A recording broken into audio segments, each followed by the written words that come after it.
सोने की नगरी कही जाने वाली रावण की लंका, जिसके बारे में अनोखी बातें शायद नहीं जानते होंगे आप। सोने की लंका का निर्माण और उससे जुड़ी बहुत सारी रोचक बातें। सोने एवं असंख्य रत्नों से जुड़ी लंका नगरी। इस नगरी को हनुमान जी ने अपनी पूंछ से आग जलाकर जला दिया था। आज भी रावण की इस नगरी के अनेकों ऐसे साक्ष्य श्रीलंका में मिल जाते हैं जो रावण की लंका की भव्यता के बारे में बताते हैं। आज हम आपको बताते हैं कुछ ऐसी ही रोचक बातें।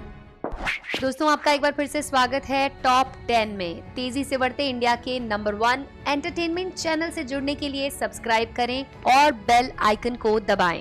दोस्तों, महादेव ने माता पार्वती के रहने के लिए एक स्वर्ण का महल बनाया, जिसका कार्य शिव ने स्वर्ग के देव शिल्पी विश्वकर्मा के हाथों सौंपा। कुछ ही दिनों में विश्वकर्मा ने एक बहुत अद्भुत और भव्य महल सोने की लंका का निर्माण किया। जब महादेव शिव ने इस महल के गृह प्रवेश किया तो महापंडित रावण को बुलाया। उसने छल से महादेव से सोने की लंका हड़प ली। सोने की लंका त्रिकुटाचल पर्वत पर बनाई गई थी। त्रिकुटाचल 2 शब्दों से मिलकर बना है, जिसमें त्रिया नीति नत यानी कि अकुटाचल का मतलब होता है पर्वत। सोने की लंका 3 पर्वतों के श्रृंखलाओं पर थी। पहले पर्वत का नाम सुबेल था, जहां रामायण का युद्ध हुआ। दूसरे पर्वत का नाम नील था, जहां पर सोने की लंका स्थापित थी। तीसरा एवं अंतिम भाग था सुंदर पर्वत अशोक वाटिका। यहीं पर माता सीता को रावण ने कैद किया था। हनुमान जी की माता सीता से पहली बार भेंट यही हुई थी। रामायण में सोने की लंका की भव्यता का वर्णन करते हुए बताया गया कि जब हनुमान माता सीता की खोज कर रहे थे, सोने की लंका पहुँचे तो इस महल की सुंदरता का अवलोकन करते हुए एक सुंदर गृह में जा पहुँचे,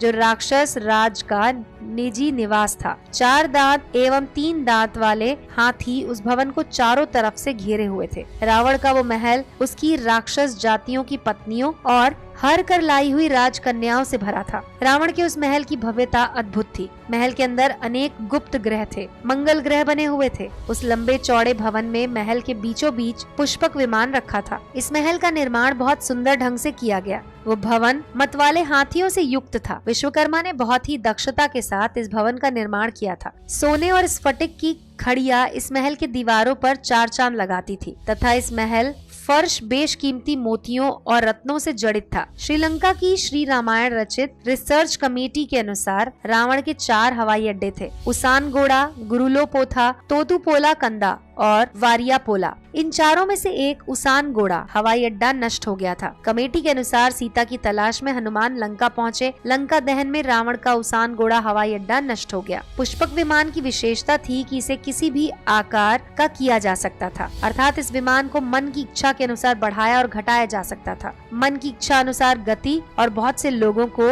यात्रा करवाने की क्षमता इसमें थी। ये विमान स्वामी की इच्छा अनुसार आकाश में भ्रमण करता। इसे मन के अनुसार दिशा दी जाती थी और किसी भी दिशा में घुमाया जा सकता था। बताया जाता है कि वर्तमान में शोधकर्ताओं को रामायण कालीन सोने की लंका के अनेकों चीजें और संस्थान मिले। खुद नासा ने राम सेतु की इनसेट पिक्चर भारतीय संस्कृति की परिकल्पना को मूर्त रूप दिया है। ऐसे में अभी भी अनेक ऐसे रहस्य हैं जिसे निकट भविष्य में पर्दा उठाने की देर है। हाल ही के वर्षों में समुद्र तल में कृष्ण की द्वारका नगरी के मिलने से प्रमाणित होता है अभी भी हम अनेकों ऐसे रहस्यों से अनजान हैं जो इतिहास में दबे हैं और हमारे धार्मिक एवं पौराणिक ग्रंथों की सत्यता को प्रमाणित करते हैं। शेयर करें और इम्प्रेस करें अपने दोस्तों को। कल फिर हाजिर होंगे एक नए वीडियो के साथ। तब तक के लिए जुड़े रहें टॉप 10 के साथ।